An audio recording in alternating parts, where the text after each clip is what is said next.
Hello students, now we come up with the next video based on nomenclature of organic compound. Till now we have discussed about the your alkane, alkene, alkynes, alcohols, aldehydes, ketones and carboxylic acids, and then we started up with the acid derivatives also that we have already discussed, acid chlorides or acyl chlorides which you called up. Fine. And now today we are going to discuss more functional group, and the first one from that is acid anhydrides. ठीक है बच्चे? Now acid anhydride is also an acid derivative, और ये भी नया functional group है जो कि आप लोगों ने इसी साल करना है. सो जस्ट कम अप, जब एल्केन का ई कटता है और ओइक एनहाइड्राइड लगता है तो वो बनता है एल्कानोइक एनहाइड्राइड.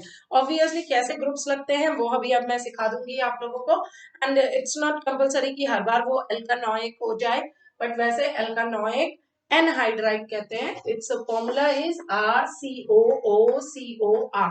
ठीक है, यहाँ पे हम इसको ये भी कह सकते हैं और ऐसे भी लिख सकते हैं दैट यहाँ लिख देती हूँ मैं RC double bond O C double bond O R.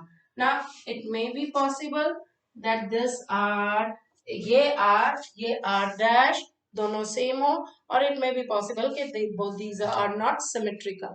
ठीक है, या इन पे कोई और फंक्शनल ग्रुप लग जाए, क्योंकि ये देखो अब ये वाला जो है, अभी तक जो आप 2-3 फंक्शनल ग्रुप्स कर रहे थे वो सारे क्या थे, वो टर्मिनल्स पे लग रहे थे, बट ये ग्रुप जो है C double bond O O C double bond O anhydride group जो है ये मिडल में आता है, और R की चेन्स कहाँ लगेंगी, हमारी कॉर्नर्स में लगेंगी, इसके साइड्स में लगेंगी. ठीक है, सो हम ये it is also to be considered as a secondary suffix, and that's why it is a secondary suffix here which is used, जो कि end में लग रहा है वो है एनहाइड्राइड. ठीक है, अब आपका क्वेश्चन होगा कि मैम अगर ये भी हो और कार्बोक्सिलिक एसिड भी हो तो हम नेमिंग का नंबरिंग कहाँ से करें. तो उसके लिए बेटा हमारे पास प्रायोरिटी लेवल है, वो मैं आपको जब मैं सारे फंक्शनल ग्रुप्स बता दूंगी तो हम उसके बाद शुरू करेंगे. ठीक है, so when this R and R dash are symmetrical, दोनों सिमेट्रिकल हो तो हम बिस लगा देते हैं आगे, BIS बिस. ठीक है, बिस बाय, बाय माने, ठीक, तो बिस माने 2, डबल हो गया. और अगर अनसिमेट्रिकल है R और R डैश, ये दोनों अगर अनसिमेट्रिकल है तो हम अल्फाबेटिकली ऑर्डर यूज करेंगे अल्काइल ग्रुप्स के लिए. ठीक है, एनहाइड्राइड तो ये ग्रुप तो एनहाइड्राइड है, इसके सिवाय जो जो ग्रुप है वो हमारे क्या होंगे, वो अल्काइल ग्रुप्स होंगे, और वो फॉलो करेंगे किसको, अल्फाबेटिकल ऑर्डर को करेंगे. ठीक है, so now we just have uh, ये it will be very clear to you when we are going to discuss about the different examples of it. मैं उसमें कॉमन नेम भी डिस्कस करूंगी, IUPAC नेम भी आपके साथ डिस्कस करूंगी. ठीक है बच्चे, तो यहाँ पे देखिए the first member of acid anhydride is CH3COOCOCH3. देखो बेटा ये तो तुम्हारा एनहाइड्राइड ही है. ठीक है, और ये मेरा बन गया आपका क्या, दो अल्काइल ग्रुप प्रेजेंट, और वो कौन से हैं, ईथ, यही है ना. तो ये बनेगा मेरा क्या, एल्कानोइक, तो 2 कार्बन है, तो IUPAC क्या बना, ईथ, 2 कार्बन पे ईथ, तो ये बना इथानोइक एनहाइड्राइड. ठीक है बच्चे, ये क्या बन गया मेरा, इथानोइक एनहाइड्राइड. देखो ना 1 2, ऑक्सीजन से पहले लेफ्ट या राइट पे देख लीजिए, so there 2 carbon are present, तो ये बन गया ईथ, और ईथ पे ओएक लगा तो इथानोइक एनहाइड्राइड. ठीक, कॉमन नेम हम 2 कार्बन थे तो एसिड आता है, तो ये बनेगा एसिटिक एनहाइड्राइड. यहाँ पे क्लियर हुआ, दोबारा समझा देती हूँ ये चीज. ये एनहाइड्राइड ग्रुप है, बट एनहाइड्राइड में अगर ऑक्सीजन को मेन ले लेते हैं तो इसके लेफ्ट हैंड साइड में भी 2 कार्बन है, माने सेम कार्बन प्रेजेंट है, और राइट हैंड साइड में भी सेम कार्बन प्रेजेंट है. कितने कितने हैं, 2. तो हमने IUPAC कैसे करा कि 2 कार्बन प्रेजेंट है तो ईथ हो गया, एसिड डेरिवेटिव है तो इथानोइक हो गया, और साथ में आपका एज ए सफिक्स क्या लग रहा है, एनहाइड्राइड, तो that will become ethanoic anhydride. और ऐसे ही क्योंकि 2 कार्बन के लिए एसिटिक ग्रुप आता है तो it will become acetic anhydride. ठीक है, अगला आ जाते हैं नेक्स्ट मेंबर, एक कार्बन और बढ़ा दीजिए तो CH3 CH2 CO O CO CH2 CH3 बन गया। तो बेटा यहाँ पे कितने कार्बन आ गए? 3, ये 3 कार्बन हो गए, 1 2 3, सो it will become propanoic anhydride. क्या बना? Propanoic anhydride. और इसका कॉमन नेम होता है 3 कार्बन के लिए प्रोपियोनिक, तो हमने बोला प्रोपियोनिक एनहाइड्राइड। इसको ऐसे भी लिख सकते हैं CH3 CH2 CO, कितने हैं? एक ये है और एक ये है, यही हुआ ना? तो दो डबल हो रहे हैं, तो मैंने ब्रैकेट में ये ट्वाइस कर दिया। और ऑक्सीजन, कई बार आप इसको ऐसे भी देखोगे, at that time also if you get confused, so open your structure, इस तरीके से स्ट्रक्चर को ओपन कर लीजिए and then give it a naming, और तब उसके बाद उसकी नेमिंग कर दीजिए। ठीक है, कोई प्रॉब्लम यहाँ तक? Okay good. ठीक है, नेक्स्ट आ जाता है CH2। अब मैं क्या कर रही हूँ, हम इसको थोड़ा सा और एक कोई फंक्शनल ग्रुप ले आते हैं, और एक हाइड्रोजन यहाँ से हमने हटा दिया, और उसकी जगह अगर मैं एक क्लोरीन ग्रुप ले, तो it will become CH2Cl CO O CO CH2Cl। अगर आप ऑक्सीजन के लेफ्ट और राइट में देखो तो दोनों में सेम ग्रुप है ना? हम लेफ्ट साइड में देखें, इसके इधर देखें और इधर देखें, तो हमारे सेम ग्रुप है CO CH2Cl CO CH2Cl। तो अब ये क्या बनेगा बेटा? क्लोरो ग्रुप है, दो कार्बन है, तो बना क्लोरो एसिटिक। क्या है? एनहाइड्राइड है, क्योंकि डबल लग रहा है, और दो है आपके, तो क्लोरो भी कितने हैं? डबल, तो ये बन गए बिस। दोनों तरफ आर ग्रुप सेम है, तो बना बिस क्लोरो एसिटिक एनहाइड्राइड। ऐसे ही अगर मैं कॉमन नाम की बात करती हूँ, तो बस एसिटिक की जगह क्या आ जाएगा?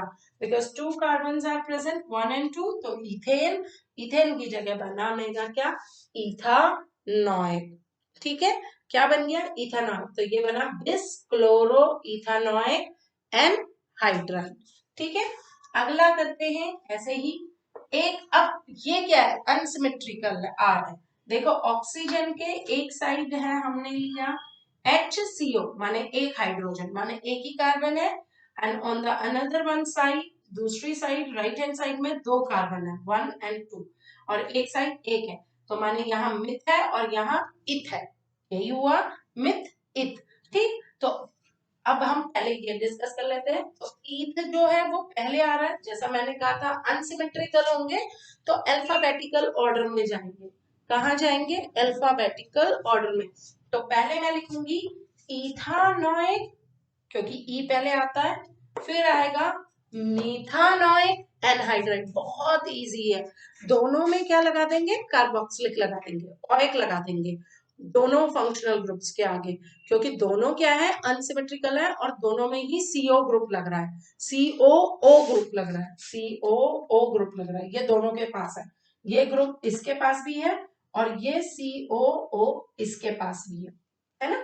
ये भी ले सकता है इसको, और ऐसे कर लेते हैं, सॉरी, ये भी ले सकता है। तो ये दोनों के पास है, इसलिए ये बना इथानॉइक मीथानॉइक एनहाइड्राइड। ये हमने क्या किया? इसका आयुपैक नोमेनक्लेचर। और अगर मैं इसके कॉमन नेम की बात करती हूँ, तो obviously 2 carbon acetic, 1 carbon formic acetic formic anhydride. ठीक है बेटा, तो एनहाइड्राइड की नेमिंग कई बार बच्चों को बहुत डिफिकल्ट लगती है, but it is very easy as you can see here कि हमने कुछ नहीं करना, हमने एनहाइड्राइड लगाना है। एनहाइड्राइड में ऑक्सीजन के लेफ्ट हैंड साइड में कितने ग्रुप्स हैं वो काउंट कीजिए, राइट हैंड साइड में कितने ग्रुप्स हैं वो काउंट कीजिए, और टोटल नंबर के आगे ओएक लगा दीजिए। अगर वो सिमेट्रिकल है तो वो बिस करके लग जाएंगे, अगर वो अनसिमेट्रिकल है तो वो अल्फाबेटिकल ऑर्डर करेंगे, और अगर वो काउंटिंग आपका इथानॉइक या प्रोपेनॉइक एनहाइड्राइड है तो that will be a very simple one. Okay beta, so we are going to do the another one functional group, and that is ester. ठीक है, अब एस्टर क्या होता है बच्चे? एस्टर हमने थोड़ा बहुत लास्ट ईयर 10th में किया हुआ है, बट उसके अंदर हमने बहुत डिटेलिंग नहीं की थी. We just learn about how to prepare the ester and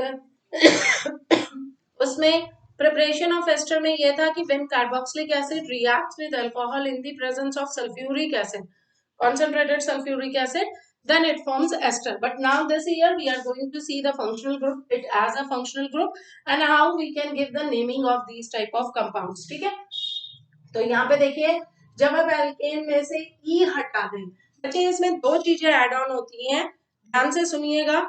एक अल्काइल ग्रुप, और अल्काइल के साथ अल्काइल लगता है एज ए प्रीफिक्स, और OH एल्कानोएट की फॉर्म में जाता है एज ए सफिक्स. दोबारा बोल रही हूँ, ध्यान से समझिएगा.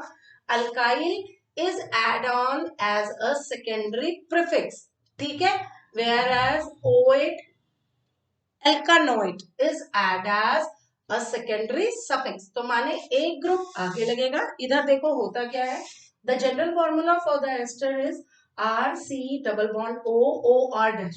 ना इस R और R dash can be similar one, symmetrical और अनसिमेट्रिकल. ठीक है, तो ये एक ग्रुप आपका अल्काइल में जाएगा और एक जो होगा वो बनेगा एल्कानोएट. ठीक है, एक फंक्शनल ग्रुप क्या बना, एक R बना अल्काइल और एक R डैश बन गया OH. क्लियर? ठीक, तो अब हम बात करते हैं इसके एग्जाम्पल्स के थ्रू कि कैसे कैसे कौन सा अल्काइल बन रहा है, कौन सा OH एल्कानोएट बन रहा है. ध्यान रखना क्या देखना है, अल्काइल, एक R और R डैश कौन कौन से हैं. तो एक अल्काइल बनाएगा और एक बनाएगा एल्कानोएट. एक लगेगा एज ए प्रीफिक्स और एक लगेगा एज ए सफिक्स. तो just have a look on the different examples here. HC double bond OCH3. अब बच्चे इसमें अगर आप देखो तो एक ग्रुप H का मतलब कि सिंगल कार्बन है, तो एक ग्रुप C है और एक C है, तो माने दोनों ही दो सिंगल सिंगल कार्बन है, तो इसलिए मैंने नाम दिया मिथाइल मीथानॉइड. एक कार्बन को मैंने अल्काइल बना दिया, उसको मैंने नाम दिया मिथाइल. एक कार्बन को मैंने अल्कानॉइड बनाया और जिसे मैंने अल्कानॉइड में करा वो बनाया methanoate, because there two carbon are present. एक ये कार्बन हो गया, एक अल्काइल ग्रुप ये कार्बन का, और एक ये हाइड्रोजन वाला कार्बन ये वाला. ठीक है, तो ये बन गया मिथाइल मीथानॉइड. कॉमन नेम बेटा सेम वही, एक आपका अल्काइल और एक दूसरा पैरेंट चेन, तो मिथाइल फॉर्मेट हो जाएगा, बिकॉज एक ही कार्बन है तो ये बना फॉर्मेट. नेक्स्ट आ जाता है आपका HCOOCH2CH3. अब एक तरफ मेरे दो कार्बन है और एक तरफ अभी सिंगल कार्बन है, तो नेमिंग क्या बनेगी, इथाइल मीथानॉइड. क्या बन गई, इथाइल मीथानॉइड. ठीक है, इस वाले में ये बन गया एक इथाइल और ये बन गया मीथानॉइड एक सिंगल कार्बन का. So it will become ethyl methanoate. इसकी कॉमन नेमिंग कैसे जाएगी, इथाइल फॉर्मेट के नेम से, है ना. एक कार्बन पैरेंट चेन में है और दो कार्बन मेरे एज ए अल्काइल ग्रुप में. नेक्स्ट इसी की तरह से अगर हम लिखते हैं CH3 COOCH3. Now please have a look here, यहाँ पर दो कार्बन एक है और एक कार्बन अलग हो गया, तो ये बनेगा मेरा मिथाइल इथानॉइड. क्या बना, मिथाइल इथानॉइड. प्लीज यहाँ पे समझ करके चलिएगा, थोड़ा सा कंफ्यूजन हो सकती है, so just listen it very carefully, it is very important point. पहला मैंने बोला इथाइल मीथानॉइड और ये वाला मैंने बोला कि आपका क्या है, ये आपका ये दोनों कार्बन एक ग्रुप में गए तो ये बने इथानॉइड, और ये मिथाइल ये एक R ग्रुप अलग हो गया. इसमें ये जो था ये था और ये अलग थे, तो ये बना इथाइल मीथानॉइड. ये एक कार्बन इसके साथ था तो ये बना क्या, मिथाइल, और ये आपका मीथानॉइड. ठीक है, तो यहाँ पे हमने क्या बनाया, मिथाइल इथानॉइड. सेम आयुर्वेदिक नेमिंग के ही हिसाब से हम कॉमन नेमिंग भी करते हैं, तो ये बन जाएगा मिथाइल एसीटेट. दो कार्बन का है तो कार्बन के लिए एसिड क्या लगाते हैं, एसिटिक एसिड, तो एसिटिक एसिड का एक हटा दीजिए, एक एसिड हटा दीजिए और 8 लगा दीजिए। तो एसिटिक एसिड से जब एक आईसी एसिड हटा तो बन गया एसीटेट, ठीक है, O8 लग जाएगा, 8 लग गया। ठीक, नेक्स्ट वन आ जाता है, अब ये क्या है आपका बेटा, ये दो कार्बन एक और ये दो कार्बन एक, तो ये बन गए इथाइल इथानॉइड, ये क्या बन गए, ethyl ethanoate. And on the same one basis, क्योंकि दो कार्बन पैरेंट चेन पे हैं, तो ये बनेगा इथाइल एसीटेट, इसका कॉमन नेम। क्लियर हो गया। तो एस्टर्स की नेमिंग कैसे होती है, एस्टर्स की naming R C double bond O O R dash. Now this R can be hydrogen or R can be the smaller alkyl group or bulkier alkyl group. It depends upon, तो हम उसके हिसाब से अपनी chain को क्या करते हैं, पहले प्रीफिक्स लगाते हैं, प्रीफिक्स में अल्काइल और फिर सफिक्स में अल्कानोइड, एल्केन के आगे का ई हटा के ओए कर देते हैं, ठीक है। अगला ग्रुप हम डिस्कस करने जा रहे हैं and that is acid amides. क्या है बच्चे, एसिड अमाइड्स। ना इसमें क्या होगा, एल्केन, एल्केन का ई हटेगा और ये बड़ा सिंपल सा है, वैसे तो ये भी एसिड्स का डेरिवेटिव है, एक एसिड हटता है और उसकी जगह क्या लग जाता है, अमाइड्स लग जाता है, तो एल्केन का ई हटेगा और अमाइड लगाएंगे तो इट विल बिकम एल्का एल्कनामाइड। क्या बनाएंगे बच्चे हम इसका, एल्कनामाइड, ई हटाया और एल्कनामाइड। इसमें सेकंड, इसके अंदर भी सेकेंडरी सफिक्स है, क्यों है, क्योंकि ये भी किसका है, एक एसिड से ही रिप्लेस करके बन रहा है, ठीक है। तो ठीक है बेटा, अगला आ जाते हैं हम एसिड अमाइड्स पे। तो अब यहाँ देखिए एसिड अमाइड्स की हम जैसे बात कर रहे थे, तो इसका फंक्शनल ग्रुप होता है RCONH2। अब इसमें एक अल्काइल ग्रुप लग रहा है और CONH2, तो हमारा H की जगह NH2 लग गया है, ठीक है। OH की जगह हमने क्या लगाया, NH2 ग्रुप लगाया। सो सेकेंडरी सफिक्स जैसा मैंने कहा अमाइड होता है, तो now just have a look example, H, R can be H or can be the smaller alkyl group or bigger one alkyl group, bulkier, ठीक है। तो HCONH2, अब एक ही कार्बन है तो फॉर्मिक एसिड, फॉर्मिक एसिड का क्या बनेगा, रिप्लेस करो फॉर्मामाइड, ये कॉमन नेम है, ये क्या बन गया, फॉर्मामाइड। यहाँ पर CH3CONH2, तो दो कार्बन है तो एसिटिक एसिड होता था, तो ये बनेगा एसिटामाइड। यहाँ पर तीन कार्बन आ गए CH3 CH2 CO, तो प्रोपियन होता था, प्रोपियोनिक एसिड, तो प्रोपियोनिक एसिड की जगह अब हम लिखेंगे प्रोपियोनामाइड। तो ये तो इजी से है, बड़े विदाउट कंफ्यूजन, क्योंकि एक ही साइड R लग रहा है, तो जब एक ही साइड R लग रहा है तो सिंपल वन है कि हमने जो R है उसी से हमने क्या करना है, simple total number of carbon count करने हैं और उसी को एज ए पैरेंट चेन मानना है। तो यहाँ पर एक कार्बन है तो इसका तो आईयूपैक तो और भी इजी है, मिथ ग्रुप है तो ये बिकम, मीथेन का ई हटा और बना methane amide. Here two carbons are present 1 and 2, ठीक है ना, 1 2, तो दो हैं और अमाइड ग्रुप है, तो ये बन जाएगा इथेन अमाइड। यहाँ पे 1 2 3 कार्बन आ गए हमारे, तो ये बन गया हमारा प्रोपेनामाइड, ठीक है बच्चा। तो ये इस तरीके से हमारा क्या बन गया है, this we have discussed acid amides and with this बच्चे हमने ऑलरेडी अमाइन ग्रुप कर लिया है। मैंने आपको बहुत अच्छे से क्या क्या अमाइंस होते हैं वो सारा का सारा हम लोगों ने कराया था आप लोगों को।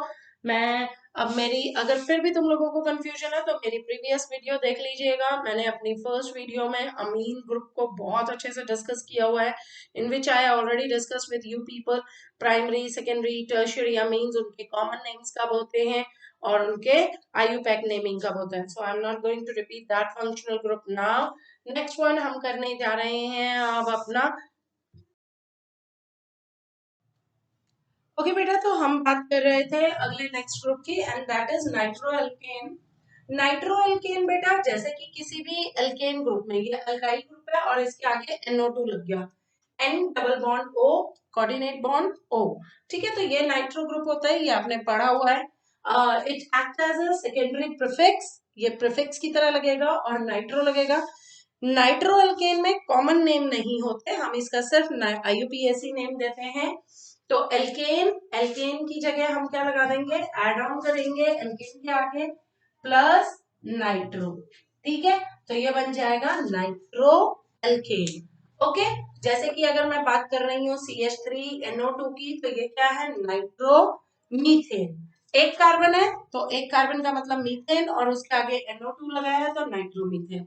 अगर मैंने कहा CH3 CHNO2 CH3, तो अब किसी भी साइड से कर सकते हो, इसमें तो 1 2 3, तो 2 नाइट्रो प्रोपेन। ठीक है बच्चे, इसी तरीके से अगर हम लिखते हैं CH3 CH2 NO2, तो ये क्या बन गया, इजी वन, नाइट्रो इथेन। ये बना मेरा nitro ethane. Similarly CH3 CH2 CH2 CH2 NO2, तो this will become 1 nitro butane. ठीक है, क्यों, because why I write down here 1, because it is joined on first carbon. So on first carbon, so it will be there, uh, it will be there on one carbon, so it is compulsory to tell us the position of nitro group in this chain. So पहले carbon पर है तो हमने बोला 1 nitro butane. ठीक है, जैसा कि मैंने कहा कॉमन नेम्स है नहीं, तो ये हमारा 1 नाइट्रो ब्यूटेन आयुपैक नेमिंग है। अगला ग्रुप अगर हम बात करते हैं तो अल्काइल नाइट्राइल्स का है, ये भी वही है। NO2 अगर आप कहेंगे मैम ये सेम है, बट अगर R की बॉन्डिंग O से है तो ON डबल बॉन्ड O अगर होता है O से है तो ये नाइट्राइल्स है, अगर N से है तो वो नाइट्रो है। ठीक है, N से है तो नाइट्रो, O से है, नाइट्रो ग्रुप के O से जुड़ रहा है तो वो नाइट्राइल्स है। बेटा इसमें IUPAC नेम नहीं होते, ये RONO सेकेंडरी सफिक्स की तरह ये एड ऑन होगा, कॉमन नेम होंगे इसके, और ये नाइट्राइट होता है, ON डबल बॉन्ड O। ये क्या है, नाइट्राइट की तरह एज ए सफिक्स लगेगा। वो कैसे लगता था, प्रीफिक्स, नाइट्रोजन के साथ बॉन्डिंग थी, और ये एज ए सफिक्स। ध्यान रहेगा, no IUPAC name here, no common names. Clear. अब आ जाते हैं, अगर हम बात करते हैं CH3ONO, so it will be considered as, जैसे कि अल्काइल नाइट्राइल, तो मिथाइल एक कार्बन है, नाइट्राइट। ठीक है, मिथाइल नाइट्राइट, CH3CHONO CH3। तो अब ये सेकेंडरी आइसो ग्रुप है, कार्बन पे हमारा लग रहा है ONO आइसो, तो आइसो कितने कार्बन है, 1 2 3, 3 carbon, so iso propyl nitrite, common name ही है तो हमने इसको नाम दिया आइसो प्रोपाइल नाइट्राइट। क्लियर। हम एक दो एग्जाम्पल और ले लेते हैं, जैसे कि मैं अगर कहूं CH3 CH2 CH2ONO, ये बना, तो ये बनेगा मेरा प्रोपाइल नाइट्राइट। क्या बन गया, प्रोपाइल नाइट्राइट। अगला ग्रुप अगर हम बात करते हैं अल्काइल साइनाइड्स, और इनको अल्केन नाइट्राइल्स भी कहा जाता है। ये ग्रुप होता है RCN, जिसमें कि R आपका अल्काइल ग्रुप है, अगर कॉमन नेम देने हैं तो अल्काइल साइनाइड्स बोलेंगे। RCN, cyano is a cyano, और nitrile is a functional group. बेटा CN और NC कर सकते हैं, CN और NC। और अगर मैं इसके आयुपैक नेमिंग की बात करती हूँ तो आयुपैक ये नेमिंग जाती है अल्केन नाइट्राइल से। कैसे जाती है, अल्केन नाइट्राइल, इसमें means as a secondary suffix लगता है आपका क्या, नाइट्राइल ग्रुप। क्या लगता है, नाइट्राइल ग्रुप। और जैसे फॉर एग्जाम्पल CH3CN, तो आपके 2 कार्बन है, तो आपका आयुपैक नेम क्या बनेगा, इथेन। ठीक है, इथेन नाइट्राइल, दोनों को काउंट करोगे यहाँ पे, एक को नहीं, ठीक, 1 2 दोनों को, तो इथेन नाइट्राइल ये बना। इसका अगर मैं कॉमन नेम की बात करूं तो अल्काइल ग्रुप था, क्या था, मिथाइल, तो methyl cyanide, methyl cyanide is a common name. इसको हम, क्योंकि 2 कार्बन है तो हम इसको ये भी कह सकते हैं कॉमन नेम में एसीटोनाइट्राइल, क्या कह सकते हैं, एसीटोनाइट्राइल, ठीक है। ऐसे ही अगर हम बात करते हैं CH3 CH2 CN, तो ये बनेगा मेरा 1 2 3 3 कार्बन हो गए, तो ये बनेगा प्रोपेन नाइट्राइल, क्या बना, प्रोपेन नाइट्राइल। और इसका कॉमन नेम क्या बनेगा, that will be become ethyl cyanide, क्या बनेगा बेटा यहाँ पे, इथाइल साइनाइड। या आप इसमें क्योंकि 3 कार्बन है तो आप अगर इसको नाइट्राइल की फॉर्म में देना चाह रहे हैं तो ये बनेगा प्रोपियोन, प्रोपियोन क्या कहते थे हम उसको, प्रोपियोन नाइट्राइल, ठीक है। So today we discussed about all the functional groups, हमने डिस्कस कर लिए सारे के सारे फंक्शनल ग्रुप्स मैं आप लोगों के साथ डिस्कस कर चुकी हूँ और इन डिटेल कर चुकी हूँ, how to give the common name, how to give the IUPAC name of these different functional group. So just do the practice of all the functional group which till now I have discussed in my third video, third lecture, fourth lecture, and just one lecture. There were 2 lectures in third one lecture, 3A और 3B करके हैं, वो जरूर देख लीजिएगा। और उसके बाद 4 देखिए, फिर 5th देखिए। I can assure you, if you go through all these videos, then definitely all the functional groups, what are the different functional groups, how to give them a name, how to give them a common naming और how to give them a IUPAC naming, उनको कहाँ prefix की तरह लगाना है, कब suffix की तरह लगाना है, बेटा ये सब चीजें आप लोगों को क्लियर हो जाएंगी। So but again and again, as I have said you have to do the practice. Just go through your NCERT also, there is a table given, go through all the names, functional groups, their common names, their IUPAC names, and how to name, give them a naming, how they join when they attach with the alkanes. तो ये सारी चीजें देख लीजिएगा। If even after that also there is any confusion, so most probably, as I have earlier said to you, that please write down in my chat box and you can raise your question there so that we will discuss in my next video or I answer you over there, reply back over there, ठीक है। So till that time, thank you again. Just do the practice again and again. Thank you. We will come with the next video in which we are going to discuss about the rules to give the names of any organic compound. But उससे पहले आप सारे functional groups की practice कर लेंगे। Bye.